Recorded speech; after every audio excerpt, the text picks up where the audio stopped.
Sociedad Veracruzana de Radiología e Imagen se enorgullece que nuestro socio honorario, doctor César Pedrosa, haya aceptado la invitación del doctor Martín Aguilar, presidente del Comité Científico del Congreso Argentino de Radiología, para participar en el módulo virtual de CADI 2023 con la conferencia magistral El parénquima pulmonar en las cardiopatías.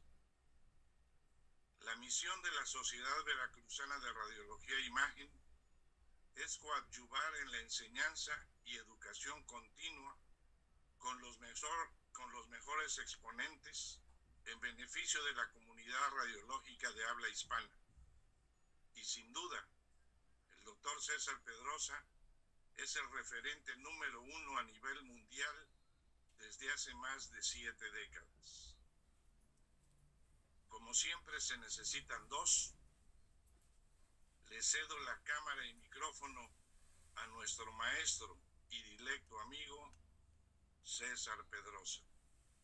Muchas gracias a todos y le dejo la batuta al doctor Pedrosa. Muchas gracias, Jorge. Muy agradecido por esas cariñosas palabras. Estoy encantado de participar nuevamente en las sesiones de la Sociedad Veracruzana de Radiología e Imagen. El tema que hoy vamos a tratar es el tema de el parénquima pulmonar en las cardiopatías. Es un tema interesante porque es una de las enfermedades o de situaciones más frecuentes que existen en la práctica médica.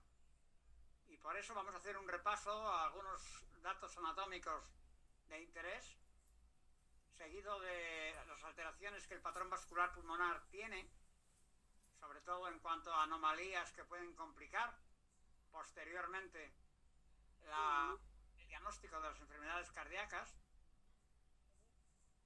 Y en tercer lugar, vamos a hablar del fallo cardíaco, que es la situación más grave que tiene el parénquima pulmonar y en el que hablaremos de las fases del edema, de las diferentes variedades que se pueden encontrar, así como de los efectos tardíos. Estábamos hablando de los datos anatómicos de interés que podemos encontrar. En primer lugar, el hecho concreto de que los pulmones son simétricos en cuanto a densidad y tamaño, izquierda a derecha, pero tienen una isquemia relativa de los lóbulos superiores, que va a ser importante con respecto a las cardiopatías. Hay algunos datos más añadidos aquí. El único que quizás sea de interés es recordar que cuando el paciente está en decúbito supino, como ocurre con la tomografía computarizada, los vasos se igualan. Es decir, que no existe la isquemia relativa de los lóbulos superiores. Con respecto a las venas, las 4 grandes venas pulmonares que drenan en la aurícula izquierda tienen variaciones en su composición y con frecuencia presentan anomalías congénitas. Aquí tienen ustedes un individuo con una vena común para las 2 superiores, que es una de las variantes más frecuentes, vena única izquierda, está aquí señalado en la parte superior. Recordar que estas venas forman parte parcial de los cilios. Habitualmente las venas no son visibles en su totalidad, pero además de eso, solo las superiores son parte del ilio, mientras que las inferiores están por debajo del ilio y generalmente no forman parte de su densidad, de la densidad del ilio. Esto es importante, como luego veremos, a efectos de problemas circulatorios. Otra cosa que es interesante es el hecho de que ambos ilios, y ya lo dijo Felson hace tantos años, son similares en densidad y similares en tamaño, siendo el izquierdo un poco más alto que el derecho. Eso es importante porque con frecuencia en algunas cardiopatías, por ejemplo en este tromboembolismo pulmonar, se puede apreciar un hilio grande en comparación con el contrario. Este paciente además tiene hiperclaridad del lóbulo superior, el llamado signo de Westermarck, como parte del tromboembolismo pulmonar que el paciente tiene. También se ve un infarto en la base pulmonar. Pero los hilios son muy importantes a efectos prácticos en las cardiopatías.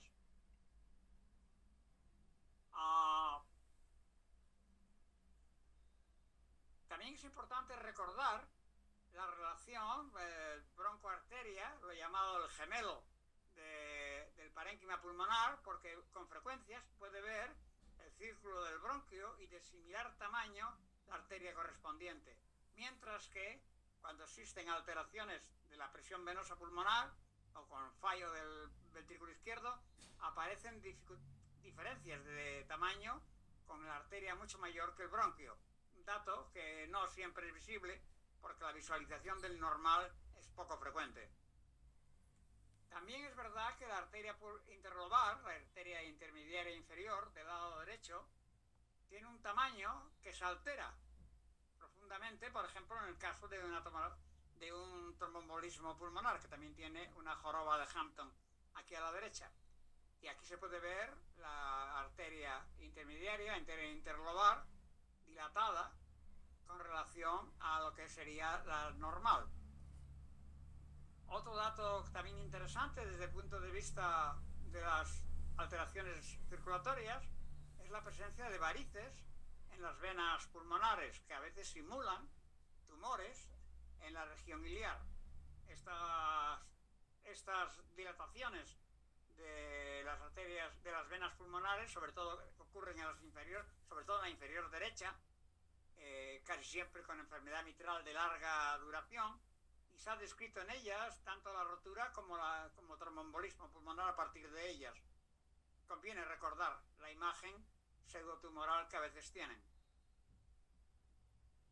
¿Cuál es el patrón vascular normal? Pues miren ustedes, en un trabajo muy reciente del año 2018, Marini señala alteraciones pulmonares congénitas y adquiridas, venas pulmonares congénitas y adquiridas, además de otras y de los vasos bronquiales. Es decir, que existen un número muy importante de alteraciones del patrón vascular que nos interesan mucho porque muchos de ellos acompañan de cardiopatía. Para nosotros, la alteración que surge del individuo normal tiene 4 grandes patrones que conviene conocer. En primer lugar, la asimetría ápices-bases, que hemos mencionado, que existe habitualmente esa diferencia. En segundo lugar, la asimetría entre ambos pulmones, derecho e izquierdo. En tercer lugar, la disminución global de la vascularidad pulmonar. Y en cuarto y último lugar, el aumento de la vascularidad pulmonar.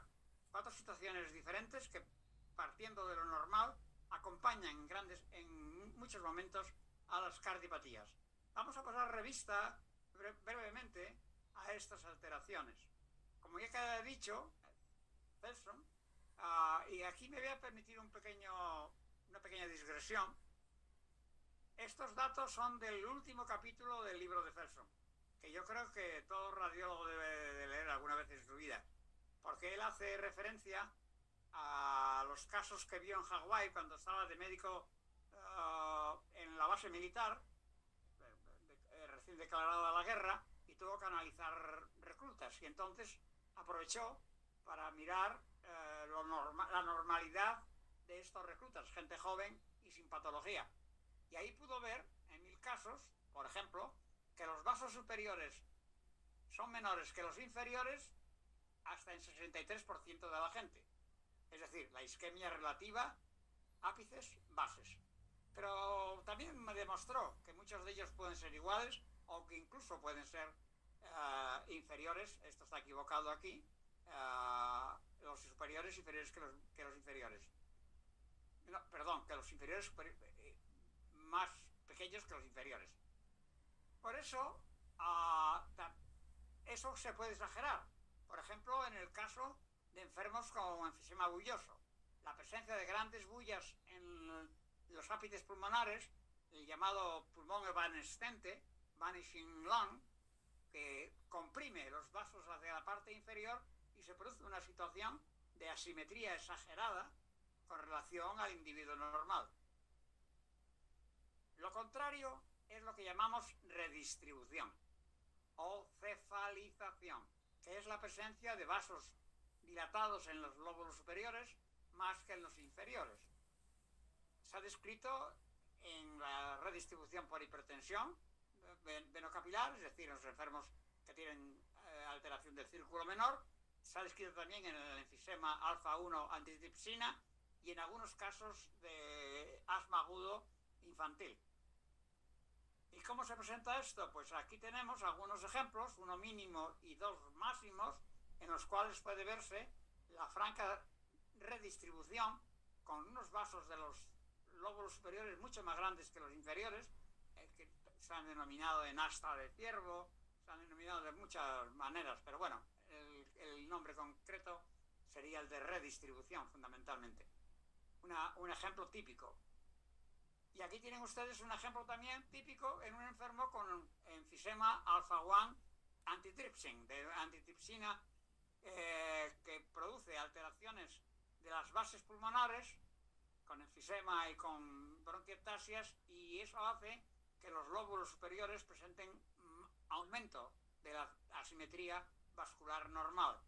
Aquí pueden ver la tomografía en reconstrucciones coronales, viéndose el gran enfisema y lesiones basales que estos enfermos tienen y por qué los lóbulos superiores presentan más dilatación y se ven más claramente la teórica redistribución. Este paciente, por cierto, tiene un lóbulo de lácigos visible en el lado derecho. La asimetría vascular entre ambos lados puede ocurrir con drenaje normal, es decir, que tenga alteraciones que tengan un drenaje normal, o puede ocurrir con drenajes anormales. Y esta diferencia es importante, porque con drenaje normal existen, por ejemplo, las llamadas venas meándricas, que son venas normales que drenan en la aurícula izquierda y que, vamos, a través del sistema de venas pulmonares a la aurícula izquierda, y que discurren por el parénquima pulmonar, siendo más frecuentes en el lado derecho. No tienen significación patológica alguna. Y luego tenemos las fístulas arteriovenosas de flujo elevado, que tienen nódulos pulmonares y la presencia de vasos aferentes y eferentes, demostrando una tipología muy típica y que ocurren con mayor frecuencia en enfermedades congénitas como la telangiectasia hemorrágica hereditaria, pero pueden ser aisladas, únicas, y no presentar repercusión hemodinámica o presentarla. Ejemplo también de asimetría de ambos lados es el llamado síndrome de Swyer-James-McLeod, que es una lesión de origen adquirido, se produce en la adolescencia con bronquitis obliterante, que hace que se reduzca de forma considerable el componente broncovascular de un pulmón y se produce hiperclaridad de ese pulmón, descenso de tamaño y descenso de tamaño de las estructuras broncovasculares del ilio. Y eso produce una diferencia asimétrica considerable entre ambos lados. No tiene repercusión hemodinámica en las fases iniciales.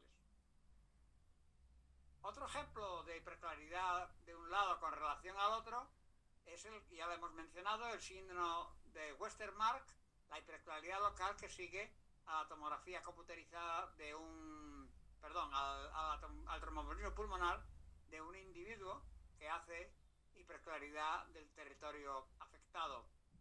Y por último, tenemos hiperclaridad en enfermos con atelectasia. Por ejemplo, este paciente con una atelectasia importante del lóbulo inferior tiene hiperclaridad del lóbulo superior. Esa hiperclaridad produce una diferencia vascular muy importante. Vean el pulmón del lado izquierdo en comparación con el derecho, la cantidad de vasos que existen, porque la atelectasia obliga al lóbulo superior izquierdo, en este caso, a hiperexpandirse para ocupar el territorio perdido por la atelectasia, y al expandirse los vasos se separan unos de otros y aparece la hiperclaridad en comparación con el pulmón opuesto. Luego tenemos los casos en los que existe un drenaje anormal. Y ahí casi siempre existe alteración de tipo congénito de las arterias pulmonares, que van desde la hipoplasia a la agenesia. La nomenclatura de estos casos difiere mucho dependiendo del individuo al que se estudie, del papel, del trabajo científico que uno consulte. Se habla de hipoplasia cuando es más pequeña que la del lado contralateral, se habla de interrupción cuando es menos de 2 centímetros o a partir de 2 centímetros del bifurcación, y se habla de agenesia cuando no existe en absoluto. El hecho concreto es que en la práctica estas lesiones no se ven hasta que se hace una tomografía computerizada, porque muchos de ellos permanecen asintomáticos hasta el adulto, pero otros tienen enfermedad congénita añadida cardíaca, incluso en el adulto, aunque es mucho más frecuente en niños que en adultos. Y luego son causas de notisis, disnea de causa ignorada, infecciones graves. Y por último, recordar que el denominador común es la asimetría en el tamaño pulmonar. El tamaño pulmonar es más pequeño que el campo contrario. Ven aquí un ejemplo. El síndrome de la cimitarra, la presencia de un vaso anormal que drena parte del lóbulo inferior, un lóbulo inferior que es mucho más pequeño que el contralateral. Aquí se ve el vaso normal, es una vena pulmonar que drena, en este caso, por encima del diafragma, puede drenar en la cava inferior, puede drenar justo por encima del diafragma o por debajo del diafragma. Y se acompaña de otra anomalía, porque tiene un pequeño secuestro visible, un secuestro pulmonar, con una arteria que nace de la aorta abdominal y que se dirige al pulmón derecho. Y aquí arriba pueden ver ustedes este corte axial de resonancia magnética con una pulmonar izquierda normal y una pulmonar derecha hipoplásica, mucho más pequeña que la izquierda. Un ejemplo típico del pulmón hipogenético o del pulmón síndrome de la cimitarra o síndrome venolobar, lo llaman otros, que se asocia a enfermedad cardíaca congénita hasta en el 25% de los casos.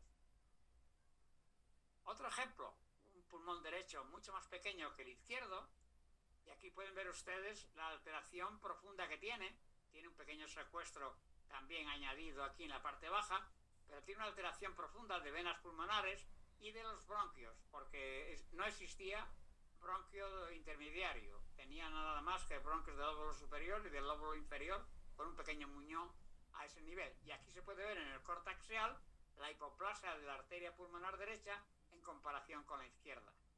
Estos pacientes, el problema que nos plantean es que tienen capacidad de tener enfermedad congénita cardíaca del adulto. De hecho, por ejemplo, en este caso, que ven ustedes aquí, un vaso anormal, mal visible en el lado derecho, con un pulmón más pequeño que el contrario.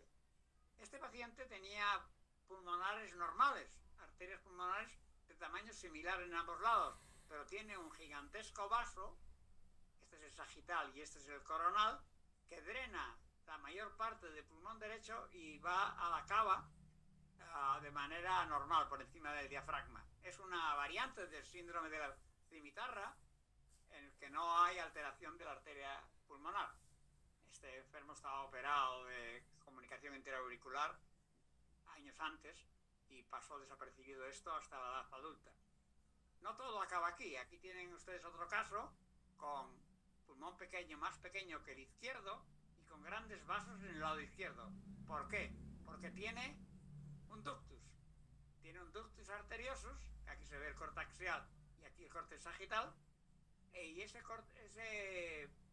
ductus acompaña de hipoplasia de la arteria pulmonar derecha. Esto sería lo que se denomina interrupción de la arteria pulmonar derecha.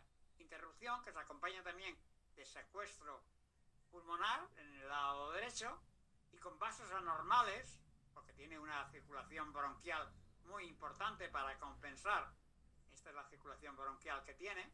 Y en el lado contrario, ¿qué tiene? Pues tiene plétora. Tiene plétora porque tiene un ductus. Y el ductus está sirviendo con flujo más importante de lo normal el pulmón izquierdo. En el derecho no puede llegar debido a la hipoplasia existente.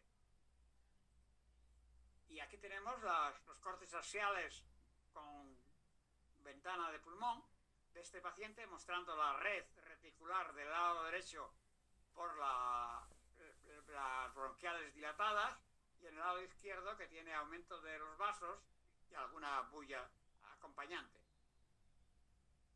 Aquí se mencionan las lesiones cardíacas que pueden ocurrir en el adulto, ¿verdad? Fallot, defectos septales, coartación aórtica, transposición, síndrome de la cimitarra, truncus. Es decir, que puede haber una variante importante de estos pacientes que se presentan ante nosotros y que tenemos que saber la posibilidad de que tenga cardiopatía asociada. Por último, el único caso que tengo del lado izquierdo, el lado izquierdo es mucho más complejo que el derecho, porque prácticamente cuando tienen cardiopatía casi siempre son del lado izquierdo. Son más frecuentes las lesiones cardíacas. Y este paciente tiene una hipoplasia de la rama izquierda, ahora la verán mejor, y una circulación colateral extensísima en un pulmón pequeño izquierdo comparativamente con el derecho. Si en este axial se puede ver cómo la arteria pulmonar izquierda está interrumpida y el contraste se acumula en la parte distal, en la zona obstructiva, para intentar sobrepasar la obstrucción, y de ahí salen parte de las colaterales que se forman en este individuo. De manera que tenemos la posibilidad de una cardiopatía en un enfermo que tenga pulmones de diferente tamaño. El tercer punto es cuando existe reducción bilateral de la vascularidad pulmonar. Y eso fundamentalmente es un problema de niños con la tetralogía de Fallot y casos similares, truncus, atresias, etc. Y en el adulto es prácticamente enfisema. Algunos ataques de asma pueden producir hiperclaridad pulmonar transitoria, pero cuando uno ve hiperclaridad pulmonar de este tipo, casi siempre se debe a la presencia de enfisema. Y el cuarto supuesto es el aumento de la vascularidad pulmonar, que puede ocurrir de forma difusa todos los vasos del parénquima pulmonar, y eso ocurre fundamentalmente en la plétora y cuando existen aneurismas de arterias pulmonares, y por el contrario existe central con isquemia periférica, que es lo que denominamos hipertensión pulmonar o hipertensión precapilar. Ahora veremos cómo es esto. Aquí tenemos un caso de comunicación interauricular con grandes vasos en el parénquima pulmonar, cardiomegalia. Tiene un pequeño nódulo aquí arriba porque tenía un pequeño tumor pleural benigno. Los shunts de izquierda a derecha, todos lo sabemos, comunicaciones interauriculares e interventriculares, ductos, retorno venoso anómalo, y aquí están los grandes vasos en el parénquima pulmonar que tiene los individuos que tienen comunicación interauricular. El ductus, que ya hemos mencionado, es el segundo gran cuadro que se presenta con grandes vasos en el parénquima pulmonar, cardiomegalia o no cardiomegalia. Aquí se puede ver la circulación colateral pulmonar que tiene tan marcada, y en este sagital de resonancia magnética se puede ver el ductus señalado. Tienen complicaciones frecuentes estos individuos, y una de las más frecuentes es endocarditis del ductus, que se puede presentar en el adulto y dar lugar a cuadros complejos y difíciles de diagnóstico. El segundo punto que mencionamos es el de los síndromes hipercinéticos, que también producen aumento del flujo pulmonar. Son individuos que tienen alto volumen minuto y que están señalados aquí, algunos de los más frecuentes, ¿verdad? Anemia, la hipervolemia por exceso de líquidos, el embarazo. El embarazo es una fístula y por tanto es una situación muy parecida al síndrome hipercinético de otras cosas, ¿no? Como las fístulas, la enfermedad de Randy-Osler, que es este caso, en que tienen alteraciones pulmonares muy marcadas y que luego en la tomografía computarizada se puede ver la presencia de las fístulas en el parénquima pulmonar y en el hígado, donde también las tiene. El síndrome de Randy-Osler, ya saben que es la telangiectasia hemorrágica hereditaria y que se acompaña de fístulas en todos los territorios pulmonares. Por cierto, que en este trabajo más reciente que el otro, se añaden a los síndromes hipercinéticos obesidad mórbida, enfermedad hepática difusa, shunts, enfermedad pulmonar, desórdenes mieloperreactivos, bueno, algunos casos más de lesiones que pueden ocurrir con el síndrome hipercinético. Los aneurismas de arterias pulmonares casi siempre son congénitos, excepto si hay alguna enfermedad rara, como la enfermedad de Behçet, la enfermedad de Takayasu. Este es un caso de aneurismas pulmonares grandes en un paciente que no se pudo demostrar otra cosa que su origen congénito, porque se sabía que lo tenía desde la niñez. Son individuos que tienen alto volumen minuto y que están señalados aquí algunos de los más frecuentes, ¿verdad? Anemia, la hipervolemia por exceso de líquidos, el embarazo es una fístula y por tanto es una situación muy parecida al síndrome hipercinético de otras cosas, ¿no? Como las fístulas, la enfermedad de Randy-Osler, que es este caso, en que tiene alteraciones pulmonares muy marcadas y que luego en la tomografía computarizada se puede ver la presencia de las fístulas en el parénquima pulmonar y en el hígado, donde también las tiene. El síndrome de Randy-Osler, ya saben que es la telangiectasia hemorrágica hereditaria y que se acompaña de fístulas en todo el territorio de los pulmonares. Por cierto, que en este trabajo más reciente que el otro, se añaden a los síndromes hipercinéticos obesidad mórbida, enfermedad hepática difusa, shunts, enfermedad pulmonar, desórdenes mieloperreactivos, bueno, algunos casos más de lesiones que pueden ocurrir con el síndrome hipercinético. Los aneurismas de arterias pulmonares casi siempre son congénitos, excepto si hay alguna enfermedad rara, como la enfermedad de Behçet, la enfermedad de Takayasu.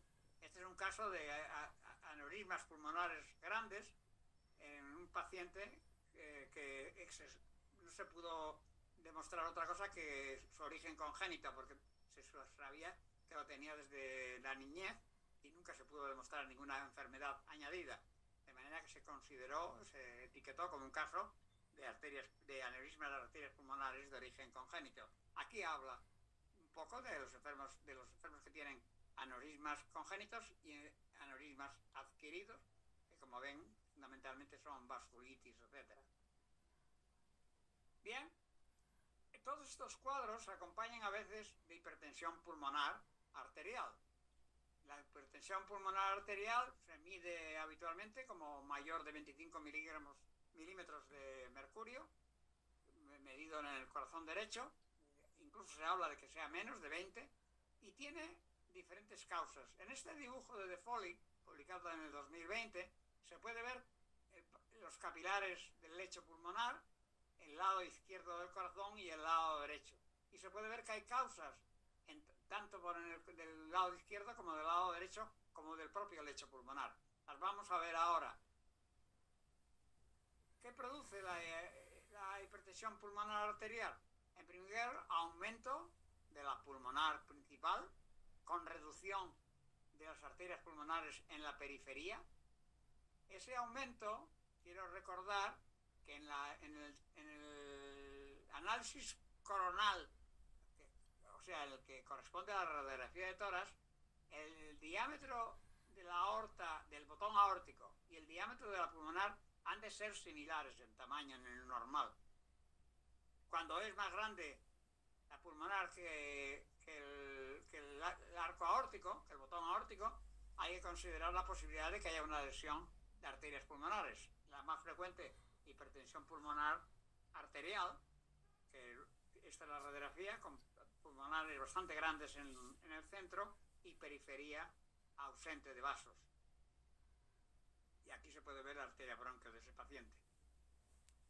El INTER, y aquí se habla de que cuando tienen enfermedad pulmonar, que ahora veremos en un caso, es un pobre predictor la radiografía de tórax de la presencia de hipertensión pulmonar.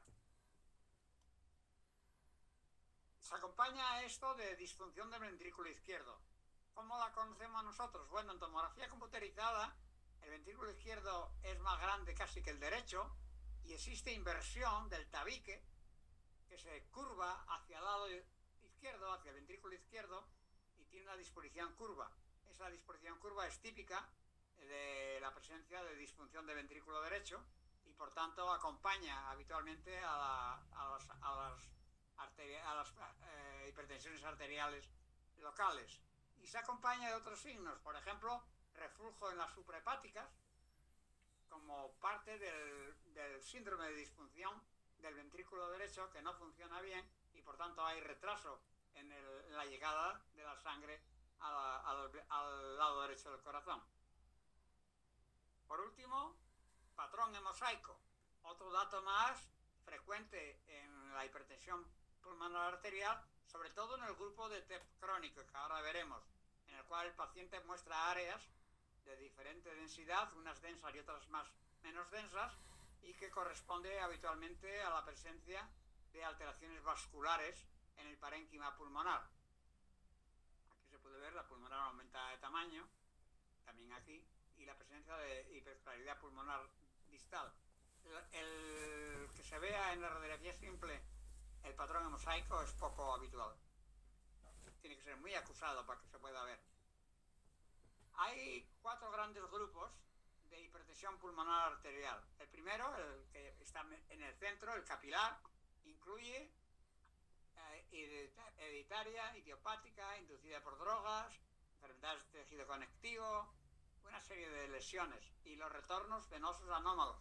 ¿Qué es este caso? Cardiomegalia, aumento notable de las arterias pulmonares, y ahí tienen ustedes el drenaje de gran parte del lado izquierdo, que en vez de drenar hacia la arteria, hacia la aurícula, drenan hacia la vena, hacia el tronco venoso brachiocefálico izquierdo, o vena innominada izquierda. Y aquí tienen el mosaico que este paciente tiene como parte de su hipertensión pulmonar arterial. El segundo grupo es el grupo que tienen lesiones cardíacas crónicas, como por ejemplo la lesión mitral, la lesión aórtica, y que producen cardiomegalia, aumento de este paciente está prácticamente en fallo cardíaco, pero tiene una pulmonar descomunal, con poca pulmonar en la periferia, y fallo cardíaco, como luego veremos. Y el tercer grupo es las enfermedades propias del parénquima pulmonar, bronquiectasias, neumonitis, como este caso que tiene grandes bronquiectasias y una pulmonar muy importante como reflejo de su hipertensión pulmonar arterial. Por último tenemos el grupo 4, el grupo de enfermedad tromboembólica crónica.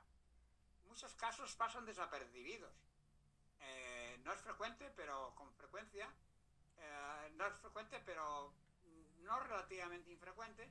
Se pueden encontrar casos como este, de lesiones pulmonares bilaterales, sospecha de infarto, joroba de Hampton, aumento de la pulmonar, y este paciente, cuando se le hace angiografía, el PC angiografía, se puede ver que tiene recanalización de la arteria pulmonar principal.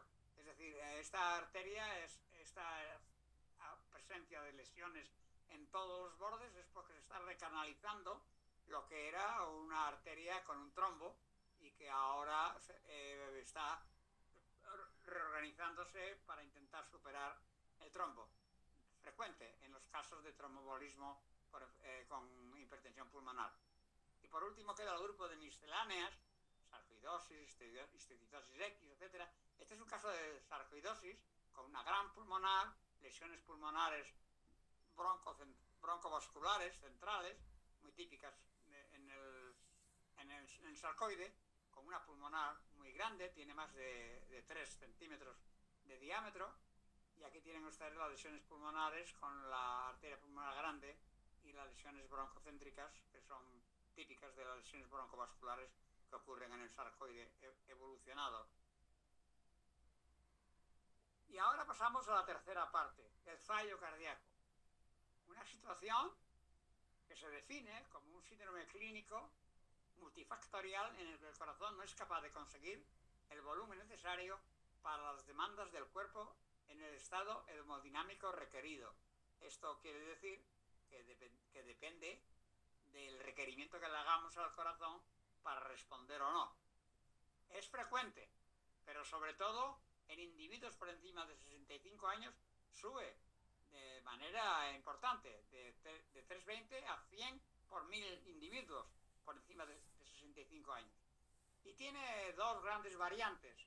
Por un lado, lo que llaman disfunción sistólica, que ocurre sobre todo cuando existe una fracción de eyección por debajo del 50%, y aquí están las causas que lo producen, sobre todo isquémica, miocardiopatías, hipertensión, enfermedad valvular. Y luego la disfunción diastólica, que es menos frecuente, es más frecuente en mujeres, pero es menos frecuente, que tiene también prácticamente las mismas causas que la sistólica, pero que ocurre en otros casos y a veces se combinan las dos.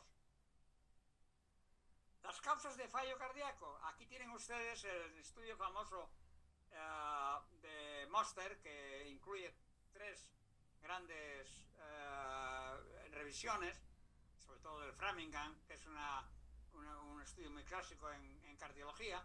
Isquémicas e hipertensión son las 2 grandes causas de fallo cardíaco. En tercer lugar, enfermedad valvular crónica, fibrilación auricular, alcohol, etc. Pero sobre todo, isquemia e hipertensión. Y todos sabemos que existen causas comunes de comorbilidad que son necesarias a veces para que se produzca el fallo.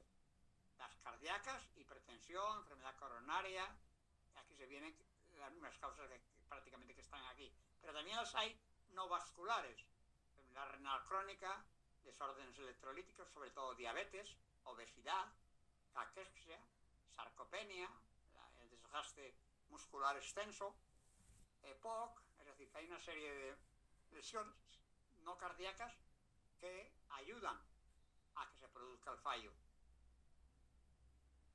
¿Y nosotros, los radiólogos, qué vemos? Pues nosotros vemos una vía progresiva en la cual el patrón pasa de normal a redistribución, de ahí al edema intersticial, al edema mixto intersticial alveolar y por último al patrón alveolar en alas de mariposa.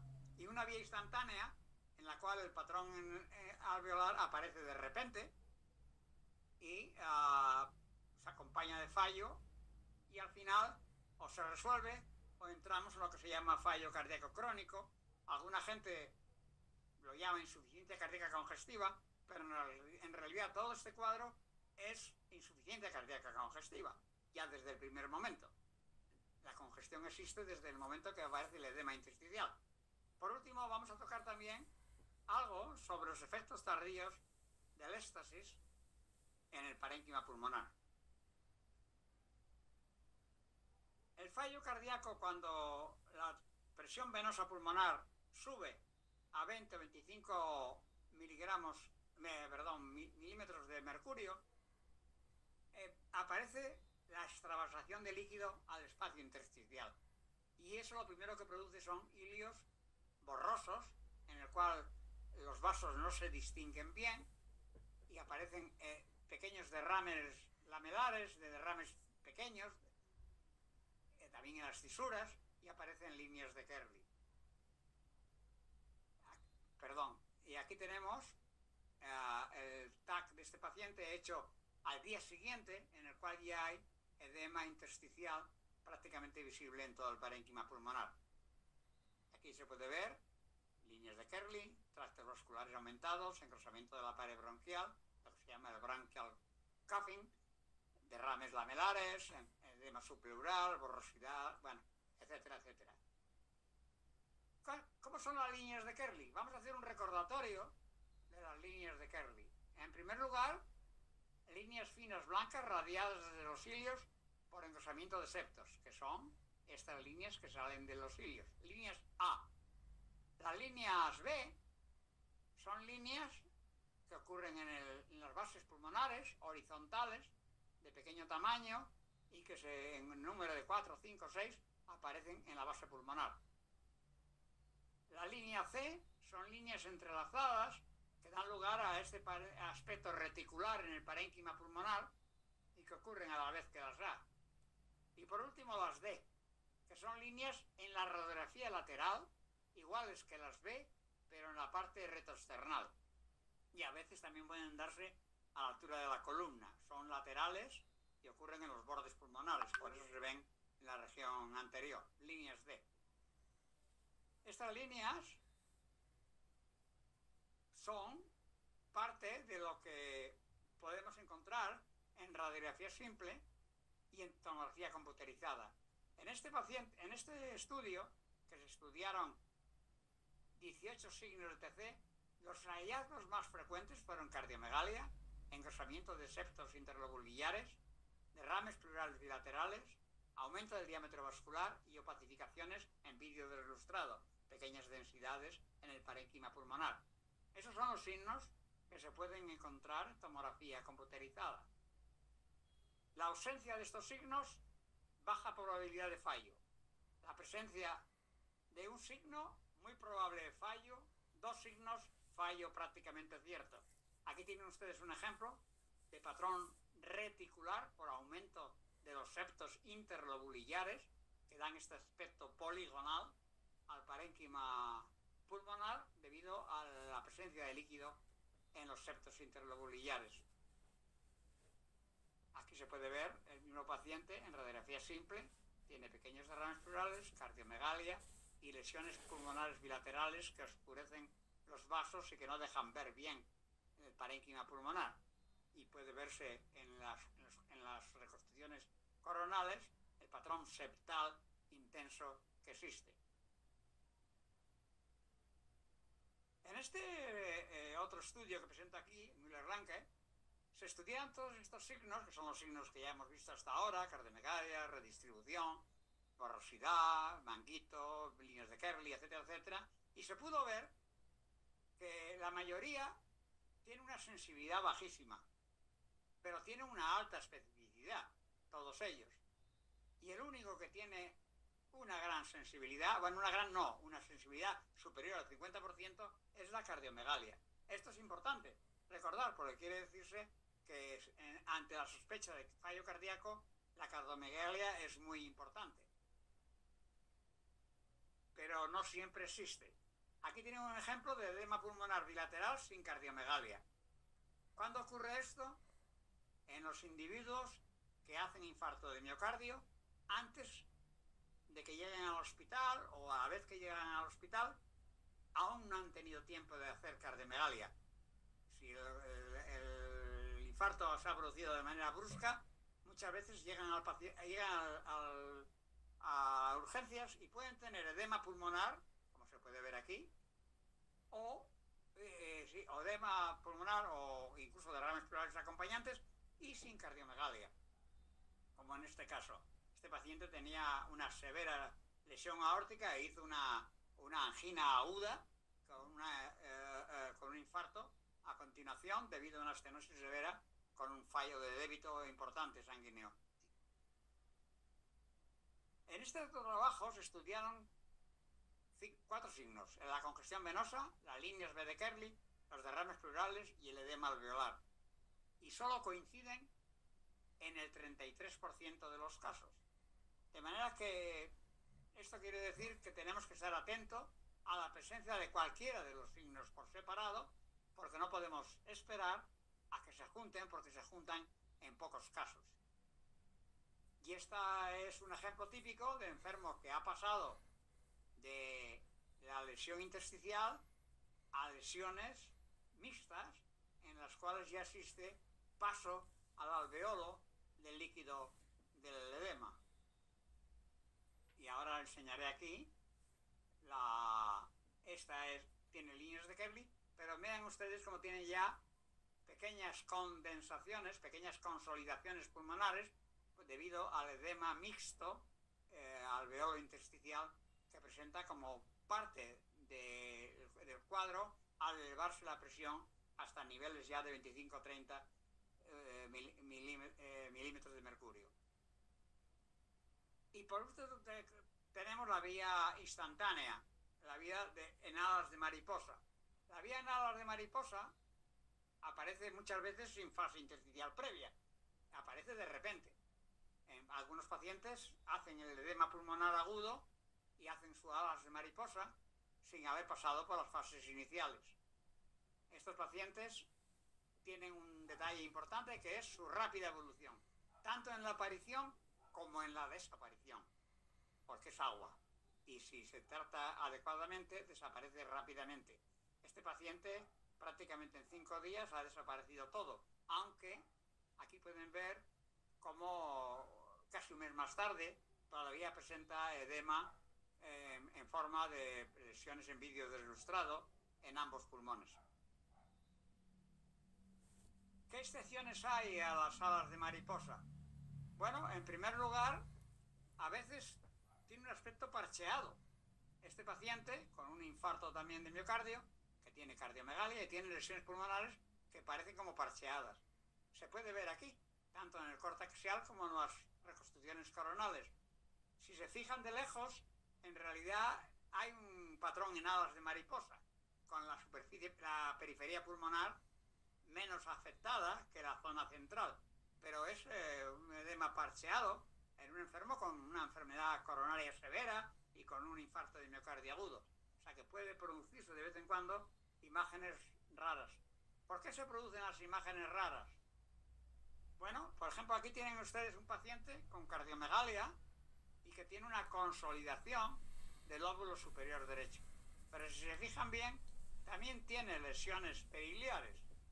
Se puede ver mejor todavía al día siguiente, o a los 2 o 3 días, y este paciente tiene neumonía más fallo cardíaco asociado en forma de butterfly, en forma de alas de mariposa, y luego ya la desaparición bastante rápida de esas alas de mariposa secundarias a un paciente que, teniendo enfermedad coronaria importante, y hace una neumonía, lo cual descompensa aún más su situación cardíaca. ¿Cuáles son las excepciones que podemos encontrar?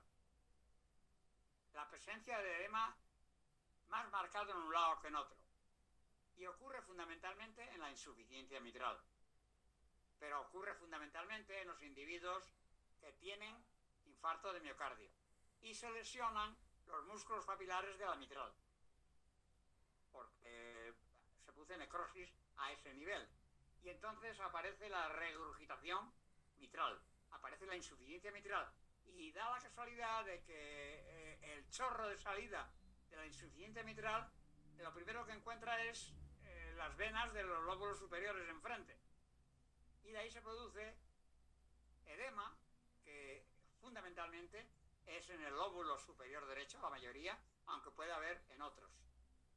Como este caso, ahí tienen ustedes otro infarto de miocardio que hace edema pulmonar agudo y tiene gran lesión en el lóbulo superior derecho, fundamentalmente, debido a la presencia de insuficiencia mitral o ingurgitación mitral acompañante. Ha habido casos de ingurgitación mitral transitoria, que ocurre durante la fase aguda del infarto y luego desaparece. También hay que recordar que, por ejemplo, Higgins habló de la presencia de múltiples lesiones en el lado derecho, sobre todo vasculares, etcétera, que pueden producir diferencias en el edema. Y la primera que menciona Higgins es la gravitacional. Como este caso, tiene mucho más edema en el lado derecho que en el izquierdo. ¿Por qué ocurre esto? La razón fundamental es que muchos pacientes no se mueven cuando están en la cama gravemente enfermos y se acuestan sobre un lado, habitualmente el lado derecho, y ese acostarse sobre un lado produce más edema en la zona gravitacional, en la zona del lado derecho, que en el lado izquierdo. Y en estas minis que he hecho aquí yo, pues se puede apreciar como, aunque hay también en el lado izquierdo, el mini muestra que hay mucho más en el lado derecho que en el izquierdo, ¿verdad? Es un detalle que puede ocurrir sin falta de lesión mecánica que lo explique, simplemente por la posición del paciente. Pero, por ejemplo, este paciente que tiene gran diferencia entre ambos lados, ¿por qué ocurre esto? Pues porque tiene un severo enfisema. Aquí tiene usted la destrucción parenquimatosa que tiene aquí, y en este lado también, y en esta base pulmonar también. Eso produce un edema asimétrico, irregular. Donde no hay pulmón no puede haber irrigación y no puede haber edema.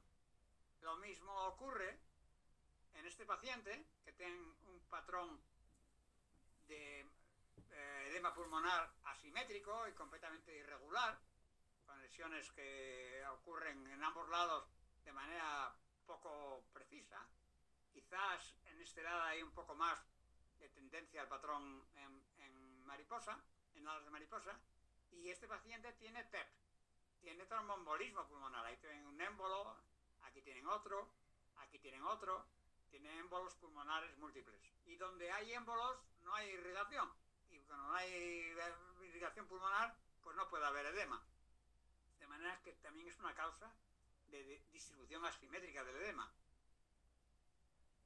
Y un detalle a recordar, simplemente como recuerdo, los individuos que hacen neumotórax y se les extrae el líquido muy rápidamente pueden hacer edemas vacuo, y es unilateral habitualmente, del lado donde se produce el neumotórax y del lado que se extrae rápidamente el líquido. Por eso se habla de que la extracción de líquido debe ser pausada y no hecha muy bruscamente para evitar el edema vacuo.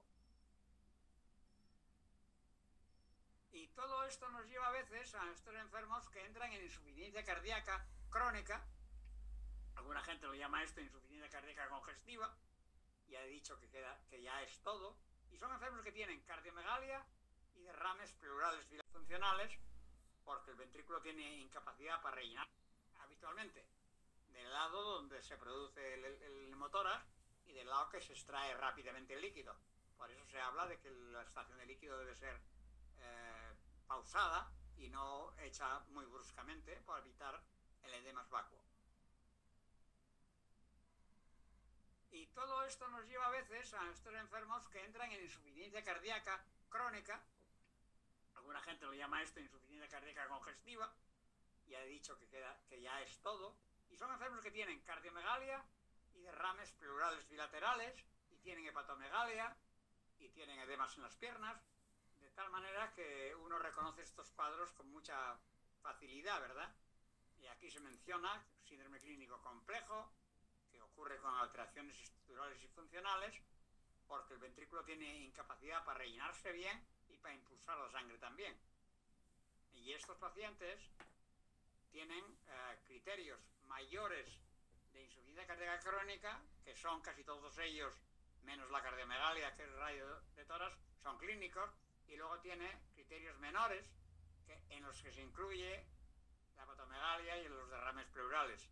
Y aquí pueden ver ustedes este paciente que tiene ya una válvula puesta ahí en la mitral, que tiene reflujo en las suprahepáticas y una cardiomegalia importante, con un hígado atigrado, típico del hígado de éxtasis. Pero el corazón el edema puede no ser cardiogénico, ¿verdad? A veces nos encontramos con edemas que no obedecen a una causa cardíaca. Habitualmente se producen sin cardiomegalia. Y aquí hay algunos de los casos. Near drowning, el casi ahogamiento, como este señor, que ven ustedes aquí, que no me resisto a ponerlo, lo pongo con mucha frecuencia, y algunos de los presentes a lo mejor ya lo conocen. Este paciente llegó a casa en malas condiciones, venía con alguna copa de más, y se cayó en la bañera. Y en la bañera había agua con lejía y ropa, y se ahogó. Se intentó ahogar, claro, se lo sacaron antes de que se ahogara. La única cosa que queda en duda es si la lejía y el agua habían sido puestas adrede por su esposa, pero eso no lo sabemos. El hecho concreto es que hizo un edema agudo, near drowning, con una distribución en alas de mariposa sin cardiomegalia típica. Luego, posteriormente, hizo un pulmón de oxígeno y falleció. Y aquí tienen ustedes otro caso bastante frecuente, bastante reciente, que es un exfumador de 20 años, 2-3 paquetes diarios desde los 15 años. O sea, un fumador severo. Y hace edema de pulmón por demasiado líquido. Y vean ustedes la distribución. Este individuo tiene enfisema basal bilateral extenso y hace que el edema esté concentrado en los lóbulos superiores. Fíjense en la distribución en las reconstrucciones coronales, con un edema tremendo, pero fundamentalmente de la parte superior. En un individuo con exceso de líquidos, tenía pancreatitis y tenía un tumor de hipofaringe recidivado, que era por lo que lo estaban tratando, y le dieron demasiados líquidos y hizo un edema agudo. Y este es un caso muy interesante, porque el edema pulmonar no cardiogénico también puede ser porque las venas pulmonares están obstruidas. Y eso ocurre en algunas de las causas que hay aquí. A veces después de radiofrecuencia, por ejemplo, cuando se hace ablación de venas pulmonares, infiltración neoplásica y de estenitis fibrosa, hay muchas enfermedades. Y este paciente tiene edema bilateral, con bronquios comprimidos y densidad anormal, que sugiere aurícula izquierda, pero en la lateral hay masa. Esto es una masa, esto no es una aurícula izquierda crecida. Y este paciente tiene compresión de ambos bronquios principales por una gran masa subcarinal, que es un linfoma de Burkitt, que aquí también se ve la masa en la lateral con derrame pleural, y tiene edema bilateral, que se puede ver muy bien en estas imágenes, en que se puede ver la presencia de abundante retraso en la salida de líquido hacia el pulmón, porque tiene compresión de las 4 grandes venas a nivel de la masa.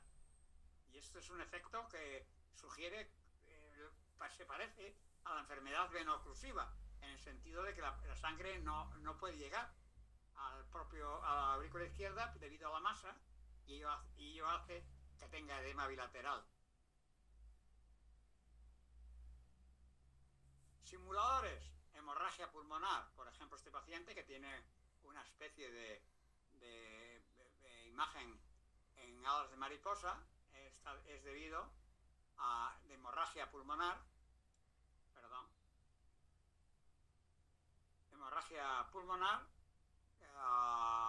este paciente le hicieron unas coronarias y le empezaron a inyectar heparina durante el acto, y se pasaron de la heparina, hubo un descontrol de la cantidad administrada, y esto es una hemorragia pulmonar aguda con alas de mariposa en un paciente con fibrilación auricular.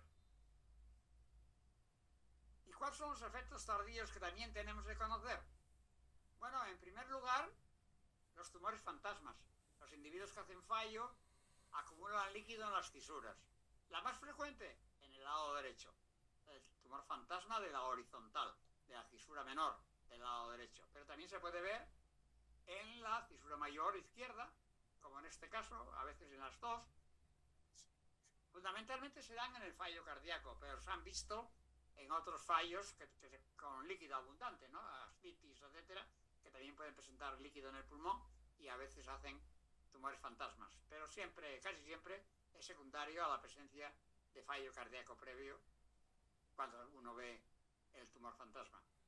En segundo lugar, la hemosiderosis secundaria.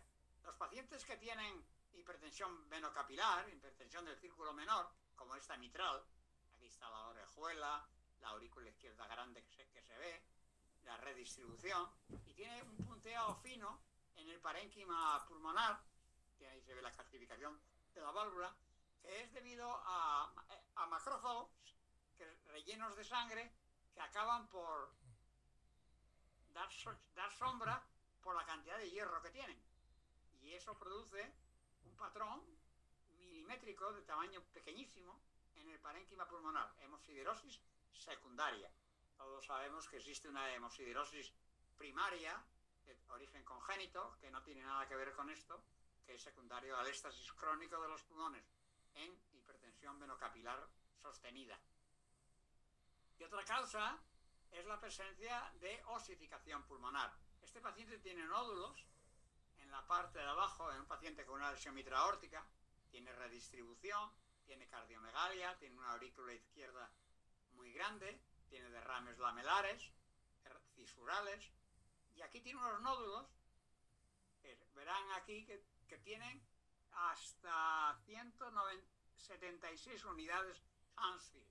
Son como hueso, y son osificaciones heterotópicas que ocurren secundarias también al éxtasis crónico de la hipertensión venocapilar. Este paciente, por cierto, tenía un pequeño nódulo aquí, ven ustedes este pequeño nódulo, que se fue observando crecer, pero debido a su situación hemodinámica no se hizo nada hasta que el día en que se pudo ver que eso era un pequeño carcinoma, que hubo que quitar. ¿Sí? Muy bien.